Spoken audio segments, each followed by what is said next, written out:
Hello everyone, this is Huyen and today I will introduce Shopify's internationalization journey. Shopify is a leading e-commerce platform founded in 2006 designed to support businesses of all sizes. Its headquarters have been located in Canada, and the company has expanded to more than 175 countries across North America, South America, Africa, and Asia. Shopify's value lies in addressing customer needs. Its users, including SME, seek a unified system for operations, sales, payments, inventory, and customer data across online and offline channels while maintaining a professional and consistent service. Shopify meets these needs through its customizable online store builder and integrated point of sale system for seamless physical and digital sales.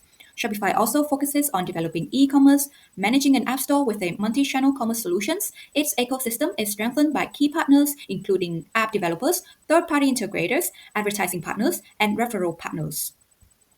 To identify Shopify's pattern of internationalization, we will look at the pace, scale, and scope. The pace of internationalization refers to the speed of entry into foreign markets. For Shopify, being a SaaS platform accessible worldwide from launch meant a 0-year pace of internationalization, reflecting extremely fast global expansion. Scale captures a firm resource commitment and dependence in international markets, reflected through its choice of entry mode.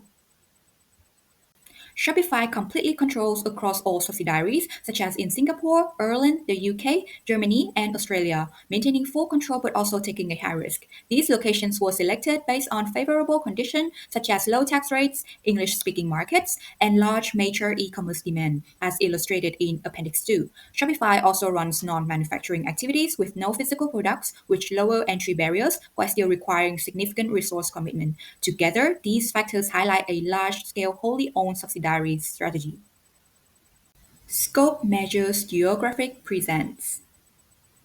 While competitors like WooCommerce and Squarespace extend to slightly more countries, Shopify's scope remains broad and significant based on the current research.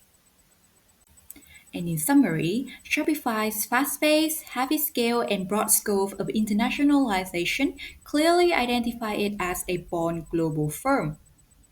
The key innovations, resources, and capabilities, including the role of the entrepreneur team, have been central to enabling Shopify's successful internationalization. Innovation at Shopify is driven by AI systems. For merchants, this includes Shopify Magic, which automates content creation, and a personalized assistant for analytics and store management. For customer, the AI 12C platform tailors product recommendations based on individual needs.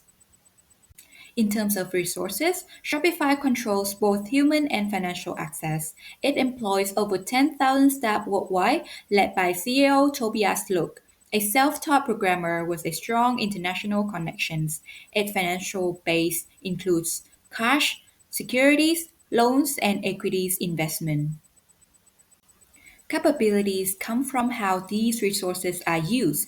Shopify fosters teamwork through a trust-based culture and value-driven decision-making. Its performance is reflected in consistent 26% revenue growth and a 90% free cash flow margin, highlighting strong operational capabilities. To access the success factors in Shopify's internationalization, VRIN framework will be applied. This framework explains that when a firm's resources and capabilities are valuable, rare, inimitable, and non-substitutable, they create a sustainable competitive advantage in global markets. Shopify's HR team demonstrates a globally diverse workforce that collaborates through a trust-based culture with shared principles. These features support alignment, accountability, and loyalty across the organization. However, most major tech companies also have large global teams, self-taught programmer CEOs, and values-driven cultures, meaning these capabilities are valuable but not rare.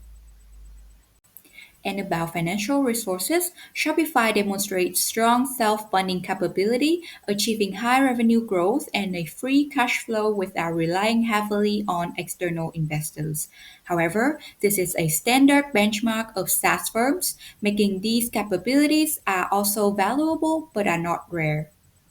And finally, Shopify's AI lowers merchant costs, boosts conversions, and improves satisfaction, offering generative AI across all tiers. With over 3,000 AI skill employees, it rapidly enhances features tailored to store owners. Therefore, the innovation is valuable, rare, inimitable, and non-substitutable, giving the company a sustainable competitive advantage. Its internationalization journey is confronted with resource deficits and failures. In Shopify's case, a key resource deficit lies in logistics partnerships. Unlike competitors such as Amazon, which offer integrated fulfillment networks and bulk negotiated shipping rates, Shopify merchants must manage carriers and negotiate shipping individually. Shopify has also experienced failures during its internationalization. One example is brand trust issue. In early 2025, the company faced a $60 million lawsuit from a red line sale over technical failures and poor communication. These issues affect Shopify's short-term and long-term performance. Logistic inconsistencies and high shipping costs reduce competitiveness and merchant retention, while brand trust concerns make potential merchants hesitant and hinder long-term local partnerships. Shopify's global growth can be better understood by examining the external conditions in Canada that influence its expansion. Firstly, technological nature drives Shopify's expansion. On Black Friday 2024, Shopify handled around $11.5 billion in sales, served 76 million consumers, and tracked 91 million packages, demonstrating the platform's ability to scale globally without proportional infrastructure costs. High sunk costs also pushes Shopify to expand globally. In Appendix 4, its R&D spending has totaled around $4.1 billion over the past decade, creating massive pressure to expand globally to justify these investments. Push factor drive Shopify out of its home market, while pull factors attract it to markets with high growth and advantages. Although Shopify is a born global firm, it remains strongly focused on the US, holding a 29% share on the e-commerce software market. In Appendix 5, US retail e-commerce sales surged from $27 billion in 2000 to around $1.1 trillion in 2024, making the US the world's largest and most attractive market for platforms like Shopify. And currency advantages also pull Shopify's to the US. The USD and the Canadian dollar's exchange rate, illustrated in Appendix 6, rose from 1.2 in 2021 to 1.4 in 2025, making revenue from US customers are more valuable while operational costs remain in Canadian dollars, enhancing profit margins. With a legal presence in over 175 countries, Shopify is now predicted to prioritize operational improvements and optimize market entry to deepen market penetration. In 2026, Shopify will expand regional logistics partnerships to secure better rates, leveraging legal entities for volume discounts and AI for real-time optimization, while facing regulatory and service quality challenges. In 2027, Shopify will use advanced logistics technology to automate courier selection, scheduling, and rate optimization, improving customer satisfaction while some merchants may resist losing control over shipping choices. In 2028, Shopify may acquire logistics AI firms to boost automation and supply chain intelligence, offering premium merchant insights through high acquisition and R&D costs could strain cash flow and require external funding.